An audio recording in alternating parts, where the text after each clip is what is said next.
So something interesting happened. Yesterday, I published the 4th Mass View, an interview with MATOBA, who worked at Level-5 Abbey. This morning, Level-5 issued a copyright strike because I used their game footage. Obviously, Level-5 does not simply take down any videos using their footage. This was because they were upset by me showing the concept art and generally the less than flattering discussion about the company. This means someone from Level-5 saw the video, and they will likely look through this video as well. Here's my message to you, avid employee. I still love Level-5, to an extent. Your company has an amazing opportunity to make a proper comeback to the West after all these years. But you still have to address the elephant in the room. The press won't cover what I discussed here, but you know what they did cover that you still don't want to address? The generative AI usage. The fact that your company saw some kid's video with less than 500 views within 24 hours says that you clearly have seen the backlash regarding the use of generative AI in your games. All it takes is a simple press statement. If you simply do that, it'll make things a lot easier for you to do, as your reputation won't be completely tarnished in the West. We care a lot more about generative AI than you do in Japan. It's possible the takedown was done by an impersonator, but after looking more into it, I kinda doubt it. Better safe than sorry. Anyways, here's the interview again. Unfortunately, I did have to remove all concept art shared and the Level 5 background footage. Here's some new Super Mario Bros. Wii footage instead. Hey all, welcome to another Mass View. Interviews where the questions are primarily from you guys. Today's is one I'm really excited about, MATOBA, who worked at one of Level 5's American divisions before the division went under in late 2019. In case you need a refresh on who Level 5 is, you've probably heard of their works before. Yokai Watch, Professor Layton, Inazuma 11, and so on. Let's just cut the yap and get straight into the interview. Question 1. Could you introduce yourself and share what you did at Level 5 Abbey, as well as what you're currently up to? Hello, I'm MATOBA. It's easy to remember because it's basically Matt twice. I was responsible for most of Level 5 Abbey's logos and some other graphics too, having worked with them for about 3 years as a graphic designer. My last name was Glixon at the time. I'm credited here in Yokai Watch 3 as the localized logos designer. First, I applied as a full-timer and was rejected. Then I was contacted and offered a full-time position role, which I rejected. Then finally started working with Level 5 as a designer. At first it was meant to be one project only, but then the next thing came up and they interviewed me again. I worked continuously with them for several years, but never again was offered full-time by them. Instead, I had to retest at each go. Apparently, every time, they interviewed multiple people and had multiple other logos made, but they said I always beat the opposition. But if I'm honest, I figure they always did that just to get me to charge less and work harder. If I'm wrong, it means every time I was better than the competition, so I'm okay with that interpretation too. As this continued, I handled whatever graphic needs came up. At one point, Level 5 Abbey pitched several shows to Nickelodeon. For example, I helped with those too. They had gorgeous character models created. As for what I'm up to now, I'm a co-founder of MATOBA, an agency based on the ideology of EAMS. It's a logo works and a detective agency, which are much more related than you'd think. As for graphics, a recent example is Match Mondo and Millennium Family. We created the English logos and covers. A recent Grail find was the first place trophy card from Honolulu. Detective work pays, graphic design doesn't. It doesn't credit either. In fact, despite it being contractually promised to me, I was uncredited for my work on Yokai Watch 3. After I learned that the game was to be patched, I requested that the omission be fixed. I also pitched how I could fix several graphic errors in the then final release, amortizing the cost of visually patching. Level 5 requested proof that I wasn't credited in the form of recording my 3DS. Good thing I was a player of the game, what if I wasn't? Anyway, I recorded the credits and sent it over. They promised to patch in my credit for the Friday after release patch. They forgot. I petitioned heavily, especially since all of Abbey was forgotten. Months and months later, the credits were fixed. However, since the 3DS servers are down, the game no longer features my credit. So anyway, detective work pays. And it's only non-sad cases too. I've been finding Pokemon trophies and cards mostly. It's been bizarre and complicated. I travel to various conventions and events and locate hard to find holy grail items for collectors. But it's harder to talk about. I'm allowed to share what I do, but the middle part is the interesting part, and that's the part that gets complicated. One time, I was tasked with finding prizing from a player no one could reach. I learned he streamed occasionally on Twitch, so when he next aired, I joined his Twitch chat and managed to communicate the whole deal over the game. Fun, stressful. His chat kept telling me to quit wasting his time while he himself was super interested. When I find things for clients, I'm almost always allowed to photograph them, so I try to use the occasion to document rare things that people might not otherwise see. The work takes me all over the globe. Most recently, my company went to Hawaii for Pokemon's World Championships. Was fun. Question 2. How did Abbey differ from Level 5 International America? Abbey and Level 5 International America were entirely separate teams, literal separate companies and separate buildings. Abbey was, more or less, in Santa Monica, near Riot Studios. Level 5 International America was in Torrance. They're both chunks of LA, essentially, and are about 20 minutes to an hour and 20 minutes apart, depending on traffic. Abby did everything for Level 5 that Treehouse does for Nintendo. We/they did localization, translation, marketing, and also sometimes really granular stuff like replacing certain textures. I know way less about International America, but from what I saw, they handled the coding ends of things. We handled some of that, but mostly graphics, text, vocal, and the rest. Unfortunately, I can't be much help here, since I'm limited to knowing mostly the things I was involved in. It was always shocking to me that Abby and International America could coexist, and their people seemed to barely know ours either. I met a few in the final days when the company fell apart, and they seemed to be in similar positions. Question 3. From what you remember, how big was the team at Level 5 Abbey during your time there? Really fluctuating. Always around a dozen, maybe 15 to 20 at the height and 1 at the, valley. When they first launched, it was just Yukari Hayakawa, essentially. She was Akihiro Hino's right hand in America. It fleshed out into a reasonable team of 10 or so. This is around when I was first interviewed, was offered a position, and turned it down. In truth, it was mostly due to Miss Hayakawa's behavior. I'm too exhausted just thinking about it. She gave me their office address, and as soon as I was done working my film merchandise job, I drove as fast as I could through the hellish LA traffic to meet her. I get to the horrible office park with no parking.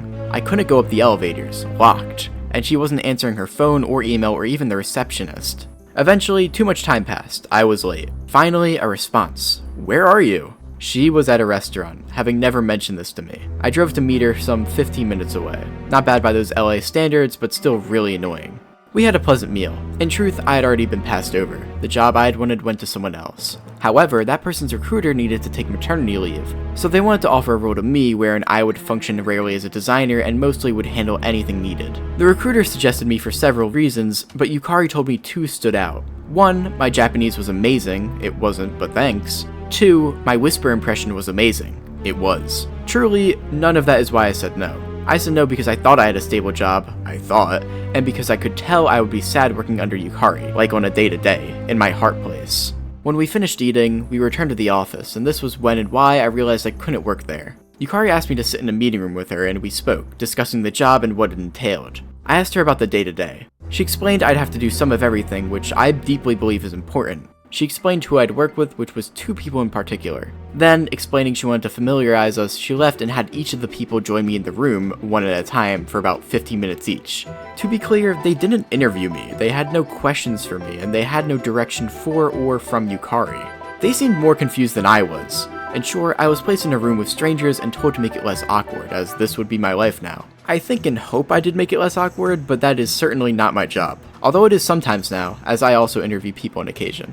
So something like 10 people. After Abbey had closed, they had a single employee stay behind to collect mail and sit in a chair. Holy crap, it was awful. He was a nice person, and I would have let phone calls run along so he didn't have to spend so much time alone. I wish he, I, and the rest could have at least been public about the closure. Instead, he had to sit there in silence, literally taking out the trash. Speaking of the team, I do have more memories. When I was sat in the room with the first person during my interview at the Abbey office, I remember being asked what my favorite yokai was. At that time, business was good, and Abby's business cards were nice. Every employee had their favorite yokai on the card, and I think they were spot glossed, although it might just be my pearlescent memory. I answered Gacha Dokoru, which wasn't named Gusty Bones yet. Later, when times weren't steak good, and were instead ramen lean, the business cards got kinda plain, and just had the same all-purpose key art for everyone. I still keep up with some members of Abbey. We have dinner over Kula sometimes. Many of them are very happy and doing things that use their energy well.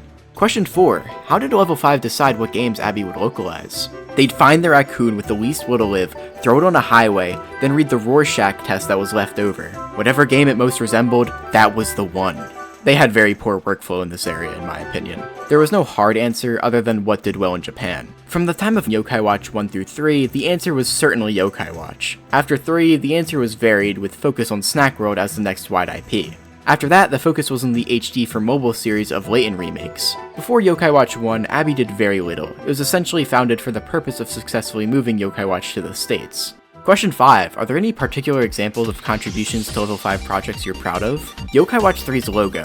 I worked myself to the bone on that thing. I was funky poor while I made it. On the home stretch, I finished it over a sleepless night, then went to an 8-hour shift creating for a Netflix licensee. While at work, I was asked to make several last-minute changes to the aspects of the logo. To do it, as soon as lunch on my Netflix-adjacent job started, I began editing the Yokai Watch logo. Stressful. However, I love how it came out. I'm proud to death of my work there, and I don't feel ashamed when I see it next to the other Yokai Watch logos. On the day of release, I drove to my local used video game store. They let me stand behind the counter in front of the 3DS shelves and take a photo of the game. my game. Iwata-era Nintendo is my lifeblood, and I personally told Reggie Fils-Aimé as soon as I got the Yokai Watch 3 job. I ran into him on purpose at the Game Awards that year. I hugged him, perhaps too hard, but then his wife told me to keep looking after him, so either the love was understood or someone was drunk. My point is that I couldn't have been prouder to make something on that glorious console, on that IP with those companies. Otherwise, generally speaking, the second to last version of everything I made is what I'm most proud of. I'd often do something that stood out near the end and then met rejection since it veered too much from the original Japanese logo or base text. That's not a 100% true thing, but there's a lot of work where I like the other versions better. In particular, I like the final variants I made for Snack World the most, as they had the most creativity. I also liked some of my larger designs for Catrielli Deluxe. All that aside, I try my absolute hardest to always make something I'm proud of, and I'm proud of everything that went out. No Daniel Craig DVDs for me yet. I can't find the story, is that known anymore? He once said that he did films he was ashamed of for being bad, such as Tomb Raider, and would turn them around or hide them at rental stores. Question 6. Do you have a favorite Level 5 IP? Yokai Watch, undeniably. But I sincerely love Layton, LBX, and most of their work. But the answer isn't because I worked on it. I worked on Yokai Watch, Layton, Snack World, and more. Yokai Watch is the only thing I've ever seen come close to obscuring Pokemon. Its dominance in 2014 in Japan was tangible. Arcades blasted Yokai Watch dance music, and lentier cases of Yokai Watch mints fell from children's pockets, fat as we all were. Yokai Watch had so much different stuff. And I'm a collector and Yukai fan at heart. Hey, why didn't we spell it Yukai Watch? Because of the Pokemon accent. Layton holds a special place to me as one of the first really good DS titles and one of the first good 3DS titles that I personally had. It was fantastic to see the burgeoning console that was the DS finding its strength with unique new titles. The hamster sim was always a bit charming to me too. LBX was a personal favorite because I deeply enjoy Gumball and would love if they could take my orders and attack and buy me soda and affect global politics. Also, certain editions came with a real Gumball in the game's case. Nice. Question 7. When did Abby start developing the Yokai Watch 3 localization? Boring answer, sorry, but Yokai Watch 3 localization started right after Yokai Watch 2 localization ended, and so on. More bizarrely, it came out way later than its Japanese release, making our version the most powerful as it combined all the elements from the prior games. Question 8. Before Yokai Watch 3's release, did the team anticipate the poor sales due to the game releasing so late into 3DS's lifespan? What was the atmosphere like after release? The short answer is no, but it's not that simple. To start, I don't agree that its poor sales were related to the timing of the 3DS's lifespan, or at least that wasn't the feeling. The answer is pretty long and very tied to the Abbey shutdown, so I elaborated more in the next question. As for the atmosphere at Abbey after Yokai Watch 3's disappointing release, well, it's what you think. Things weren't immediately over, but a spiral certainly happened. Things were bad. Work was important. Abby needs a win. Work was important, we can't screw up. All the tropes you might expect happened, and things got rough. The work environment was terrible. People were extremely unhappy with quote-unquote management, but this basically always meant Yukari or the decisions from HQ.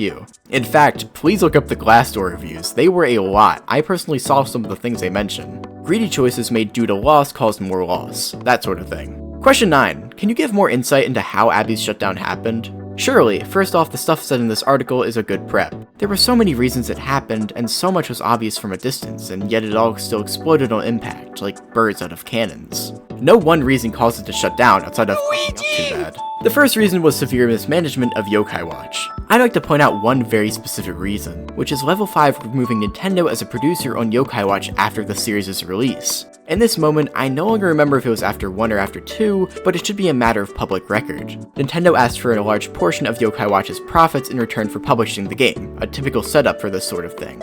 In short, it meant that Nintendo helped advertise the game in return for a cut. Level 5 felt they, wanted more, so they axed Nintendo. To be specific, they thought the cut was too big. I'd compare this to Marvel Studios trying to fire Robert Downey Jr. because he cost too much. However, RDJ was always paid a percentage, meaning he could never earn more than they did, or more than his portion, based on agreements. To go back to Yokai Watch / Nintendo, I'm unaware of the actual percentage they took. I feel like I heard 30% one time, but I'm not really sure. But it doesn't matter. If they took 50%, it'd still be worth it, because Nintendo's advertising more than doubled the user base. Reggie Fils-Aimé himself did a Yokai Watch spot, and Yokai Watch was in directs. It went from a multiple title per game franchise to not even being mentioned in their updates. And even in other words, any percent of something is better than 100% of nothing. Question 10. Had localization of Yokai Watch 4 begun before Abbey closed? Considering the amount of work that needed to go into the localization of 3, do you think Level 5 would even bother localizing 4 in the future? I am so sorry to have to give this answer, but the truth is none.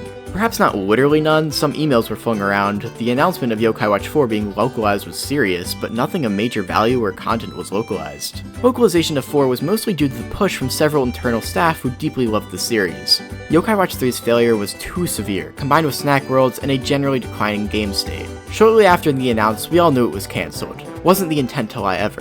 Regarding whether I think they'll bother in the future, sorry, I know they won't. I'd love to be wrong, but I'd bet money I'm not. Question 11. Are there any game localizations that were started and canceled during your time there? Sure, Yokai Watch 4 for one, huh. The Nickelodeon pitches I mentioned were started and full cancelled, of course. Otherwise, there were probably some projects that were started that I'm unaware of, but nothing major to my knowledge. We didn't try to localize anything too interesting that was cancelled. Question 12. This may be out of your territory, but why are some characters given dub names while others keep a more literal romanticization of their name? What was the deciding factor? Anything other than game is only official till the game says otherwise. The names in the dub often served as a good starting idea, but they had 0 to 1% weight on the names made official.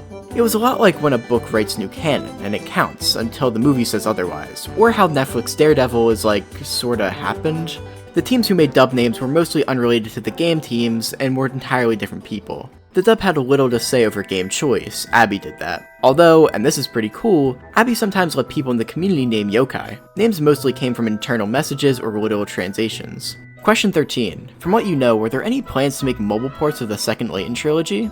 Plans seemed based on the sales of the first trilogy, but also based on a couple of things that didn't go as planned. 1. Abby and International America were suddenly closed and without public notice. See Destructoid's article from the time. This pooched the snooch deeply and without amend. I was personally tasked with creating the HD Mobile Layton logos before that happened, and the logos after I no longer was on the project still incorporated my work. Among other things, I made that top bit with the stuff. 2. COVID had plans for a lot. Question 14. Generally speaking, how would you say your experience working at Abby was? Similar to being an unappreciated mother, if I had to guess. I was so proud of my work, but it constantly felt like a funnier writer than me thought of the worst, most frustrating shit they could think of for that company to put me through. Unfortunately, I think it seems I'm still quite sore on this point. I'm unsure if I can bring myself to say more, but if I can, I will. Question 15. What are your thoughts on Level 5's current upcoming projects and how they are handling localization, seemingly outsourcing it to other companies? Holy Luigi! Well, they've started using AI over designers, so it seems I've lost a particular job. It's weird, everyone around me has been afraid of this, and I really didn't think it would hit me this soon. That said, I'm fine with AI replacing my work. That's not why it bothered me on the latest work. It bothers me because it isn't time yet. AI isn't better than me, yet, but it makes fine work, and for free. Fine for free is the latest model. I hate it. When the camera was invented, painters began experimenting with new techniques and non-literal painting. Why do what a machine can? In this case, it's like AI is a shitty flip phone camera. I don't mind being replaced once it's good, but it's too dumb to do it now. The only reason I don't mind being replaced is that I'll do what those painters did. I'll do something else. Art isn't any one thing. Question 16. Thank you so much for accepting this interview. Do you have any closing words for Level 5 fans? What a fantastic game. Thank you for enjoying this amazing series. I'm extremely lucky to have earned the time to work on it. I'm thankful for the luck it took to reach that opportunity and the skill it took to grab it. Erica Harlicker is super nice, the voice actor of Haley. We've worked on other things since, Danganronpa mainly. Stephanie Chang of Abby was an amazing artist and underused. Marlene Sharp of Abby was always enthusiastic. One time, I spilled a ton of orange juice. I'm really sorry about that. By the time I noticed, it was already like 3 to 4 whole paper towel rolls worth. At that point, I full figured screw it and just looked at it with that kinda dumbfounded, oh what look. I really apologize. I like orange juice. And that's a wrap on this mass view. I'll be linking Mr. MATOBA'S socials in the description, please support him. This was incredibly insightful as Mr. MATOBA went all out here. Personally, I think this gave some much needed closure for the American side of Level 5 as we enter a new era for the company. Feel free to give any suggestions for future mass views, and thank you all so much for watching. See you all next time.